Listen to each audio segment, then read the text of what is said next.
ठीक है, तो कल अपन ने ये नया चैप्टर स्टार्ट किया था, तो इसके अंदर अपन ने देखा था इंट्रोडक्टरी पोर्शन। तो वापस से अपन देख लेते फटाफट से। तो अपन ने ये देखा था कि भाई पुराने लोग जो है ओल्ड व्यू के अकॉर्डिंग हेल्थ क्या चीज़ होती है।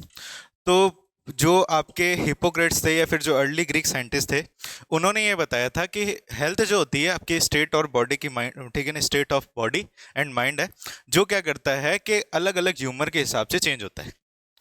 अब ग्रीक ने और ये सब ने, इंडियन आयुर्वेदिक मेडिसिन ने क्या करा था, ये एक डेफिनेशन दे दी थी। उनका मानना ये था, और उन्होंने ये बोला था कि ह्यूमर जो होते हैं चार टाइप के होते हैं। कौन कौन से? एक black bile, yellow bile, blood और प्लेजम नाम से। तो हिपोक्रेट्स ने क्या करा था, एक पर्सन के ऊपर मतलब स्टडी करी थी। उन्होंने ये बताया था कि जिस पर्सन के अंदर आपके ब्लैक बाइल होता है, उसकी पर्सनैलिटी हॉट पर्सनैलिटी के अंदर आती है। क्यों आती है? क्योंकि उसको क्या है, फीवर है। ये उन्होंने बताया था। लेकिन क्या हुआ कि इन सब को देखते हुए एक नया व्यू दिया गया। फिर एक नया साइंटिस्ट आया जिसका नाम था विलियम हार्वे। तो विलियम हार्वे ने क्या करा था, आपके ब्लड सर्कुलेशन की स्टडी करी थी। तो ब्लड सर्कुलेशन को डिस्कवर किया था, और इसके बेसिस पे उसने क्या करा था कि जिस पर्सन के अंदर क्या है, ब्लैक बाइल है, तो उन्होंने उसका बॉडी टेम्परेचर चेक किया। तो बॉडी टेम्परेचर चेक करने से उनको यह पता चला कि इसका कोई भी एलिवेटेड बॉडी टेम्परेचर नहीं था, मतलब कोई भी बढ़ा हुआ टेम्परेचर नहीं था। जिसकी वजह से उन्होंने ये क्या कर दिया, जो पुराना व्यू था, जो ह्यूमर के बेसिस पे और बाइल के बेसिस पे, ठीक है ना, इसको क्या कर दिया, डिसअप्रूव कर दिया था। देन फिर अपन ने न्यू व्यू की बात करी थी कि न्यू व्यू के अकॉर्डिंग, ठीक है, मॉडर्न व्यू के अकॉर्डिंग जो आपके हेल्थ होती है, ठीक है, मॉडर्न व्यू के अकॉर्डिंग जो हेल्थ होती है उसका मतलब क्या होता है। हेल्थ का मतलब उन्होंने बताया था कि भाई कोई भी डिजीज का ना होना, वो क्या पर्सन पर्सन क्या होता है, हेल्दी पर्सन होता है। तो हेल्थ बेसिकली क्या होता है, कंप्लीटली अपन बात करते हैं तो फिजिकली, मेंटली और सोशली क्या होना चाहिए, वेलबींग होना। और ये जो डेफिनेशन थी बेसिकली ये दी थी WHO ने, वर्ल्ड हेल्थ ऑर्गेनाइजेशन ने क्या करी थी, ये डेफिनेशन दी थी। तो उनके बेसिस पे उन्होंने ये बताया था कि आपका जो माइंड है वो क्या करता है, आपके इम्यून सिस्टम को इन्फ्लुएंस करता है। कैसे करता है? नर्वस सिस्टम और एंडोक्राइन सिस्टम के थ्रू। यानी बहुत सारे हार्मोन रिलीज निकलेंगे जो क्या करेंगे, आपके इम्यून सिस्टम को बूस्ट करने के लिए काम आएंगे। और यही मिल आगे जाकर के क्या करते हैं, अपनी हेल्थ को मेंटेन करते हैं। ये बात देखी थी अपन ने। फिर अपन ने देखा था कि हेल्थ को अफेक्ट कौन कौन करता है। इन्फेक्शन जो होता है हेल्थ को अफेक्ट करता है। जो आपका लाइफस्टाइल है वो भी क्या करता है, हेल्थ को अफेक्ट करता है। क्या क्या आप खाते हो, कैसी आपकी हैबिट है, और किस तरीके से आप एक्सरसाइज करते हो कि नहीं करते, और रेस्ट लेते हो कि नहीं लेते। अब हैबिट की बात करें तो इसके अंदर क्या होता है कि अल्कोहल एंड जो ड्रग्स होती है, ठीक है ना, उनका अब्यूज भी हो जाता है। ठीक है, ये आ जाती है हैबिट। और कुछ जेनेटिक डिसऑर्डर्स होते हैं जो आपको आपके माता पिता या फिर दादा परदादा से मिलते हैं। फिर अपन ने ये बात करी थी कि भैया हेल्दी रहने के बेनिफिट्स क्या क्या होते हैं। ठीक है, तो हेल्दी रहने के बेनिफिट्स ये हैं कि आप ज़्यादा काम कर पाओगे, इफेक्टिव वर्क होगा। इफेक्टिव वर्क होगा तो आपकी प्रोडक्टिविटी भी क्या हो जाएगी, ज़्यादा रहेगी। अब प्रोडक्टिविटी ज़्यादा रहेगी तो क्या होगा कि इकोनॉमिक प्रॉस्पेरिटी भी, मतलब आपको जो भी आप इकोनॉमिकली जिस भी तरीके से पैसे वैसे कमाते हो तो ज़्यादा कमा पाओगे, और जियोगे ज़्यादा, आप लॉन्गिटिविटी रहती है। और दूसरी चीज़ ये रहता है कि जो मृत्यु दर होती है, ठीक है ना, जो मोर्टेलिटी रेट होती है जन्मते बच्चे की, और मैटरनल मोर्टेलिटी रेट ऑटोमेटिकली क्या हो जाएगी, कम हो जाएगी इसके अंदर, अगर आप हेल्दी रहते हो। तो एक अच्छी हेल्थ को मेंटेन करने के लिए क्या क्या चाहिए, आपको एक अच्छा खाना खाना चाहिए, यानी बैलेंस डाइट होनी चाहिए, पर्सनल हाइजीन होना चाहिए, और आप क्या करें, रेगुलर एक्सरसाइज करें। ये सब चीज़ें क्या होती है, इसके अंदर रहती है। फिर अपन ने ये बात करा था कि एक्सरसाइज की बात करते हैं तो बेसिक जो सबसे इंडियन के अंदर, इंडियाज के अंदर या फिर पूरे वर्ल्ड के अंदर जो सबसे बेस्ट एक्सरसाइज बताई गई है वो बताई गई है योगा को। योगा के अंदर आपकी ब्रीथिंग टेक्निक भी अच्छी होती है, एक्सरसाइज, मोबिलिटी, फ्लेक्सिबिलिटी, सब कुछ चीज़ें क्या होती है, आपके सही होती है। अब आप इस कैसे आप इस गुड हेल्थ को अचीव करवा सकते हो। पहली चीज़ ये होना चाहिए कि जो आपके आसपास में बीमारियां हैं या फिर आपके बीमारियों के बारे में थोड़ा बहुत अवेयरनेस होना चाहिए। और बचपन के अंदर या जब जब इंटरवल पे इम्यूनाइजेशन होता है, वैक्सीनेशन होता है, वो वैक्सीनेशन होना चाहिए। प्रॉपर डिस्पोजल ऑफ वेस्ट, जो भी वेस्ट है घर के आसपास में या घर के अंदर, उसको वेस्ट को आपको डिस्पोज करना है। जो वेक्टर्स हैं, अगर मान लो कोई सीजनल बीमारी फैल रखी है, किसी वेक्टर की वजह से फैल रखी है, तो उस वेक्टर को क्या करना है, आपको कंट्रोल करना है। और लास्ट में क्या आ जाता है, आपके प्रॉपर हाइजीन आ जाता है। तो ये सब बातें अपन ने क्या, ठीक है, ठीक है। तो ये वाले जो अपन ने बेसिक टर्मिनोलॉजी है। फिर अपन अब बात करते हैं इसके अंदर कि इम्यूनिटी टाइप ऑफ इम्यूनिटी की बात करते हैं।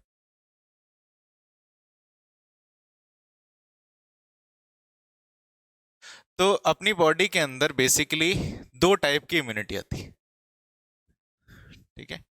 तो इसमें से आपसे क्वेश्चन भी बहुत पूछे जाते हैं। एक होती है इन्नेट इम्यूनिटी और एक होती है एक्वायर्ड इम्यूनिटी। एक्वायर्ड इम्यूनिटी, ठीक है, इन्नेट इम्यूनिटी और एक्वायर्ड। अब इन्नेट का मतलब क्या होता है कि ऐसी इम्यूनिटी जो आपको बाय बर्थ मिलती है, ठीक है। आप जब जन्मते हो उस समय से आपके पास में वो इम्यून सिस्टम के अंदर रहती है या फिर वो इम्यूनिटी रहती है। तो ऐसी इम्यूनिटी क्या रहती है, बाय बर्थ। तो इसको अपन क्या बोलते हैं, आपके कंजेनाइटल भी बोलते हैं, ठीक है ना, कंजेनाइटल भी बोलते हैं। अब ये जो इम्यूनिटी रहती है हर इंसान के अंदर क्या होती है, सेम तरीके से काम करती है। यानी अगर कोई भी पैथोजन आया, चाहे वायरस आया, फंगस आया, कोई भी आया, तो इसका काम करने का तरीका क्या होता है, हर किसी के लिए सेम होता है। तो अपन इसको क्या बोलते हैं, नॉन स्पेसिफिक टाइप की, कोई स्पेसिफिक तरीके की रिएक्शन नहीं शो करती। जैसा बॉडी चाहती है हर किसी के लिए सेम तरीके से बिहेव करती है। तो अपन इसको क्या बोलते हैं, नॉन स्पेसिफिक टाइप की होती है, ठीक है। दूसरी बात अपन ये बात करते हैं कि ये जो इम्यूनिटी होती है प्लांट और एनिमल दोनों के अंदर प्रेजेंट रहती है, ठीक है। Present in both plant and animal, ठीक है।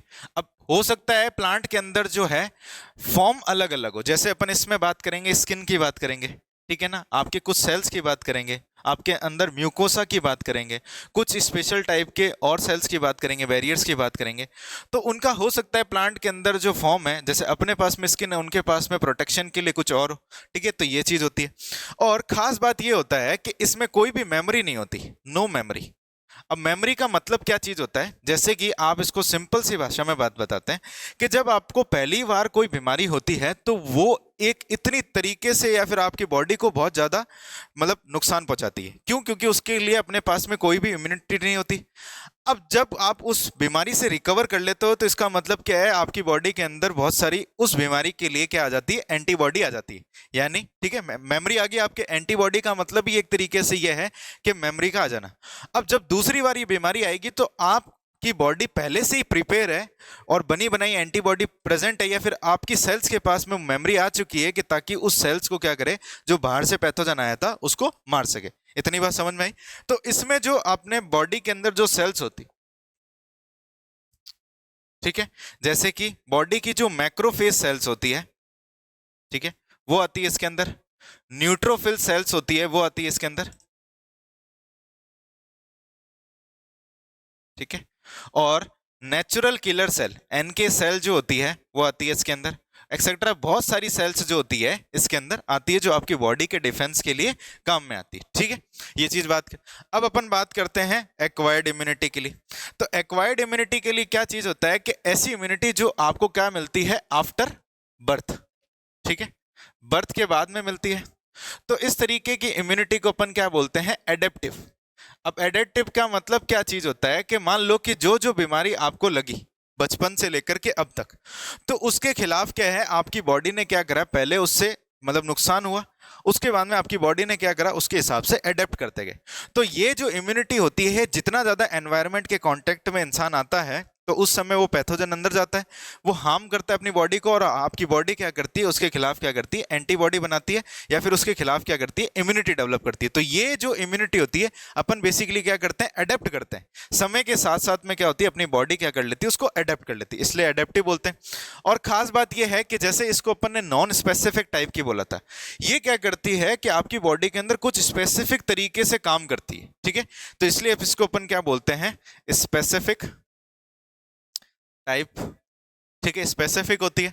अब ये सिर्फ और सिर्फ क्या होती है, एक्वायर्ड इम्यूनिटी जो है एक तरीके से एडेप्टिव पार्ट है, ठीक है ना। एक्वायर्ड इम्यूनिटी एक एडेप्टिव पार्ट है, तो यानी ये किसके अंदर होगी, सिर्फ और सिर्फ आपके ह्यूमंस के अंदर, या फिर अपन बोलते हैं एनिमल्स के अंदर होती है, ठीक है, एनिमल्स के पास में होती है, ठीक है। और फिर बात करते हैं इसके पास में क्या होती है, मेमोरी प्रेजेंट रहती है। अब मेमोरी प्रेजेंट का मतलब ही क्या चीज हो गया, जैसे अभी अपन ने बात करी थी, पहली बार आपके बॉडी के अंदर कोई पैथोजन गया तो उसके लिए कोई भी वो नया है एक तरीके से आपकी बॉडी के लिए। जैसे ही मान लो कि वो आपकी बॉडी उससे लड़ने लगती है तो उसके खिलाफ एंटीबॉडी लगा बनाती है, तो उसमें क्या लग जाता है, समय लग जाता है।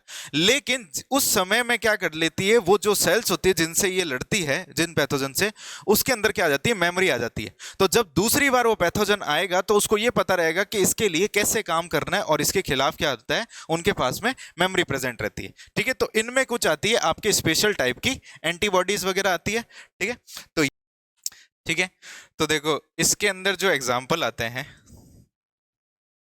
ठीक है, इसमें जो एग्जाम्पल आएंगे वो आएंगे T lymphocyte and B lymphocyte.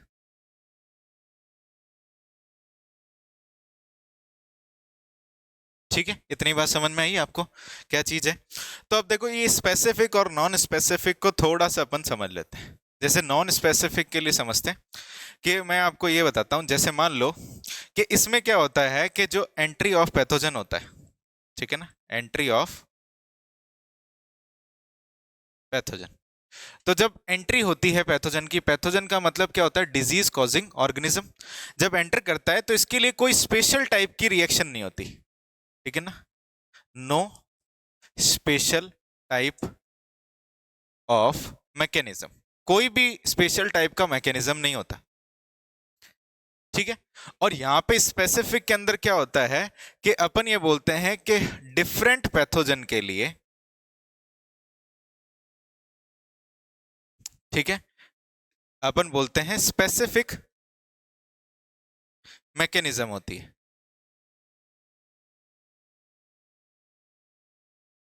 ठीक है, बात समझ में आ गई, स्पेसिफिक और नॉन स्पेसिफिक का मतलब क्या है। तो अब अपन को डिटेल में ये पढ़ना है कि इन्नेट इम्यूनिटी किस तरीके से पैथोजन से लड़ती है, उसके बारे में बात करते हैं। ठीक है, तो अपन बात करते हैं इन्नेट इम्यूनिटी के लिए।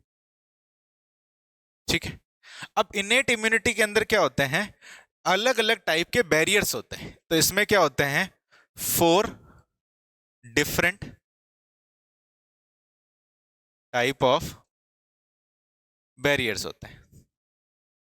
ठीक है, तो इन बैरियर्स को आपको अच्छी तरीके से ध्यान रखना है। ये नीट में भी क्वेश्चन पूछता है और बोर्ड्स में तो पूछता ही पूछता है। ठीक है ना, हर अल्टरनेट 2-3 साल के अंदर ये पूछ लेता है कि इन्नेट इम्यूनिटी के अंदर कौन कौन से बैरियर्स होते हैं उसके बारे में। तो फर्स्ट बैरियर जो आता है उसको अपन बोलते हैं फिजिकल बैरियर। ठीक है, दूसरा बैरियर जो आता है उसको अपन बोलते हैं फिजियोलॉजिकल बैरियर। ठीक है, और तीसरा बैरियर आता है जिसको अपन बोलते हैं सेल्यूलर बैरियर। और फोर्थ आता है जिसको अपन बोलते हैं साइटोकाइनिन बैरियर। ठीक है, अब बैरियर का मतलब आप जैसे समझ चुके होंगे कि कोई भी पैथोजन आएगा सबसे पहले आपकी बॉडी के फिजिकल बैरियर से जाकर के टकराएगा। ठीक है, तो फिजिकल बैरियर उसको पूरी तरीके से रोकने की कोशिश करेगी। अब मान लो कि वो उसको क्रॉस कर देता है, ठीक है ना, तो क्रॉस कर दिया, उसके बाद में कौन आएगा, आपको फिजियोलॉजिकल आएगा। मान लो उसको भी क्रॉस कर दिया, तो फिजियोलॉजिकल क्रॉस करने के बाद में अपनी बॉडी की कुछ स्पेशल टाइप की सेल्स आएगी जो उसको मारने की कोशिश करेगी। उससे भी नहीं होता तो फिर क्या आएंगे, साइटोकाइनिन बैरियर है। और इनसे भी नहीं होता तो कौन आएगी, आपकी एक्वायर्ड इम्यूनिटी आएगी। तो हर पैथोजन को जो आपके काम करता है वो क्या करता है, इन सब बैरियर को क्रॉस कर करके जाता है, और क्रॉस करने के बाद में क्या करता है, वो आगे जा करके आपके इंटरनल सिस्टम को और हार्म पहुंचाता है, तो फिर एंटीबॉडी और उसका प्रोडक्शन हो जाता है। ठीक है, तो सबसे पहले अपन बात करते हैं इसके अंदर फिजिकल बैरियर की। ठीक है, तो फिजिकल बैरियर में अपन पढ़ते हैं, फिजिकल बैरियर की बात करते हैं। तो देखो फिजिकल बैरियर के अंदर जो सबसे पहले आता है वो आता है अपनी स्किन आती है। ठीक है, अब तो स्किन के बारे में अगर बात करते हैं तो स्किन आपकी बॉडी का क्या है, सबसे लार्जेस्ट ऑर्गन है। ठीक है, तो लार्जेस्ट ऑर्गन है तो यानी ये हर जगह पे आपकी बॉडी के अंदर फैल रखा है। अब स्किन की बात करते हैं तो जो स्किन होती है उसके अंदर क्या होती है, आपकी 6 लेयर्स होती। ठीक है ना, तो ये क्या है, आपके लार्जेस्ट ऑर्गन ऑफ बॉडी। ठीक है, और स्किन के अंदर क्या होती है, आपके 6 लेयर्स होती है, 6 लेयर से मिलकर के बनी हुई होती है। और जो इसकी आउटर मोस्ट लेयर होती है, आउटर मोस्ट लेयर जो होती है उसको अपन बोलते हैं, जो बनी हुई होती है डेड सेल से मिलकर के बनी हुई होती है। ठीक है, डेड सेल की लेयर होती है। ठीक है, तो अब मान लो कि कोई भी, अपन ये बोलते हैं कि ये पैथोजन है। ठीक है, और ये मान लो कि ये स्किन की सबसे आउटर मोस्ट लेयर है, और ये स्किन की जो लेयर बनी हुई है ये क्या है, डेड लेयर है, एक तरीके से डेड। ठीक है, डेड सेल लेयर है। तो होगा क्या, जब ये पैथोजन इसके ऊपर आकर के बैठेगा तो ग्रो करने की कोशिश करेगा, तो डेड सेल के ऊपर कोई भी चीज ग्रो नहीं हो पाती, तो ये पैथोजन क्या होगा यहां पे, डज नॉट ग्रो, तो ये ग्रो नहीं हो पाएगा। इतनी बात समझ में आ गई आपको कि किस तरीके से स्किन काम करती है। और जो स्किन की जो पीएच होती है, ठीक है ना, स्किन की पीएच होती है आपके 3 से 5 के आसपास में होती है। ठीक है, तो अपन ये बात करते हैं कि जो पीएच होती है वो होती है 3 to 5। तो ये आपके एसिडिक पीएच के कारण से भी क्या होता है कि यहाँ पे पैथोजन जो होता है, बैक्टीरिया जो होता है, जो भी है, वो ग्रो नहीं कर पाता। तो अपन ये बोलते हैं कि एसिडिक पीएच रहता है, तो जिसकी वजह से क्या होता है कि पैथोजन डजंट ग्रो। ठीक है, इतनी बात समझ में आ गई आपको। ठीक है, तो आगे चलते हैं अपने। अब अपन बात करते हैं इसके अंदर जो दूसरा आता है फिजिकल बैरियर के अंदर, वो है म्यूकोसा। तो अपन ये बोलते हैं कि म्यूकोसा जो प्रेजेंट रहती है वो रहती है कहाँ कहाँ पे रहती है, अपन बोलते हैं रेस्पिरेटरी ट्रैक्ट में रहती है। ठीक है, गैस्ट्रो इंटेस्टाइनल ट्रैक्ट में भी रहती है। ठीक है, रिप्रोडक्टिव ट्रैक्ट में भी रहती है।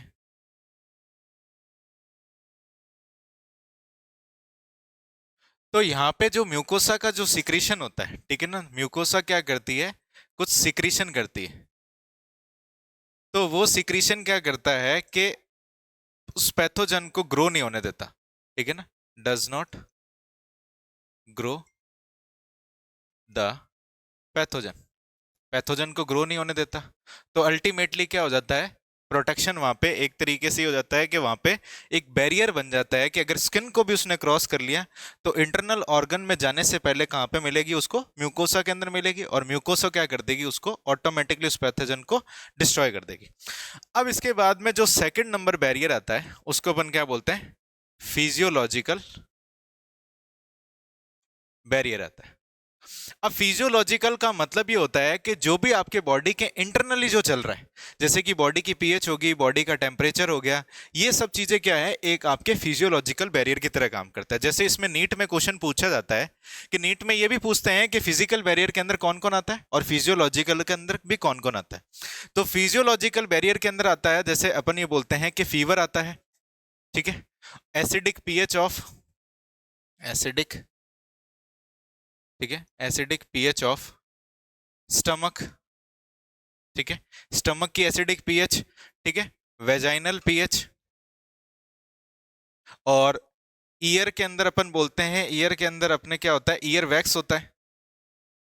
ठीक है, और आईज के अंदर अपन ये बोलते हैं कि जो आपके सिक्रीशन होता है, वाटरी से सिक्रीशन होता है, उसके अंदर भी क्या होता है कि प्रोटेक्शन मिलता है। तो आई का जो सिक्रीशन होता है, तो ये सब क्या करते हैं, प्रोटेक्ट करते हैं आपकी बॉडी को, या फिर एक तरीके से उस पैथोजन से क्या करते हैं, आपको प्रोटेक्ट करते हैं। इतनी बात समझ में आई आपको। तो ये जो रहता है आपके फिजिकल और फिजियोलॉजिकल बैरियर के अंदर। चलो ठीक है, तो ये देखो अपन ने बात कर ली फिजियोलॉजिकल बैरियर की। अब तीसरा जो बैरियर आता है उसको अपन बोलते हैं आपके सेल्यूलर बैरियर आता है।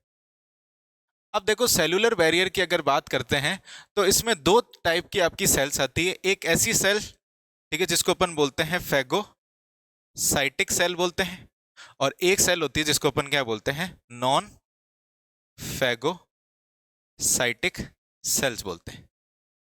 ठीक है, इतनी बात समझ में आई।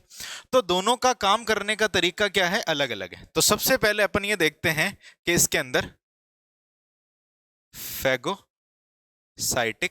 सेल्स के बारे में बात करें।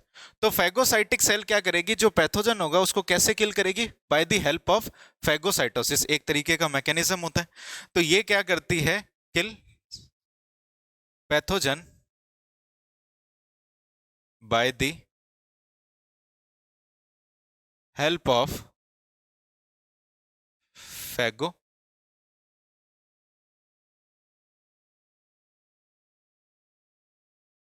फैगोसाइटोसिस। ठीक है, फैगोसाइटोसिस की हेल्प से क्या करती है, किल करती है। तो क्वेश्चन ये पूछा जाता है कि कौन सी सेल कहां पे मारती है। तो अगर मैं ब्लड की बात करूं, ठीक है ना, तो ब्लड के अंदर, इन ब्लड, ठीक है, इन ब्लड एक सेल होती है जिसको अपन बोलते हैं PMNL। ठीक है, ध्यान रखना, क्वेश्चन पूछा जाता है।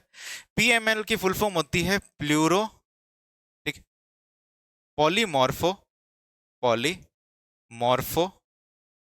न्यूक्लियर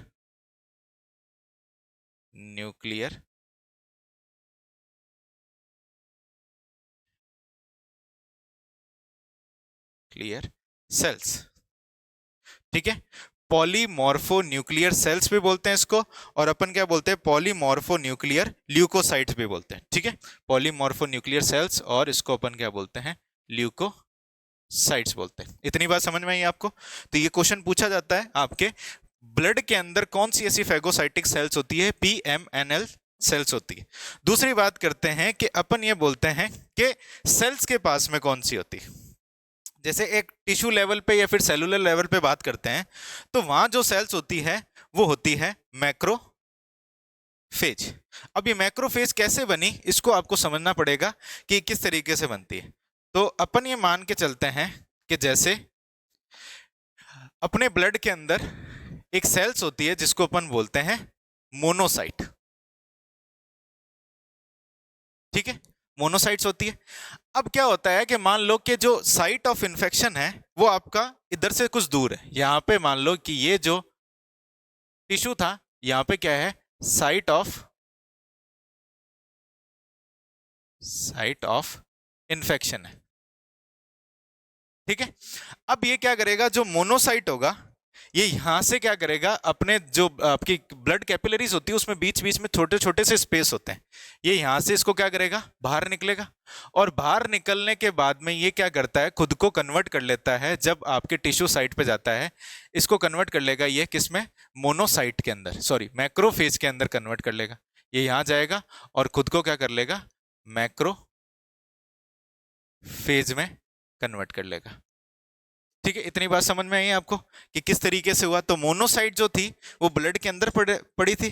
ठीक है, फिर ये क्या करती है, साइट ऑफ इंफेक्शन पे जाती है और खुद को किस में कन्वर्ट कर लेती है, मैक्रोफेज के अंदर कन्वर्ट कर लेती है। ठीक है,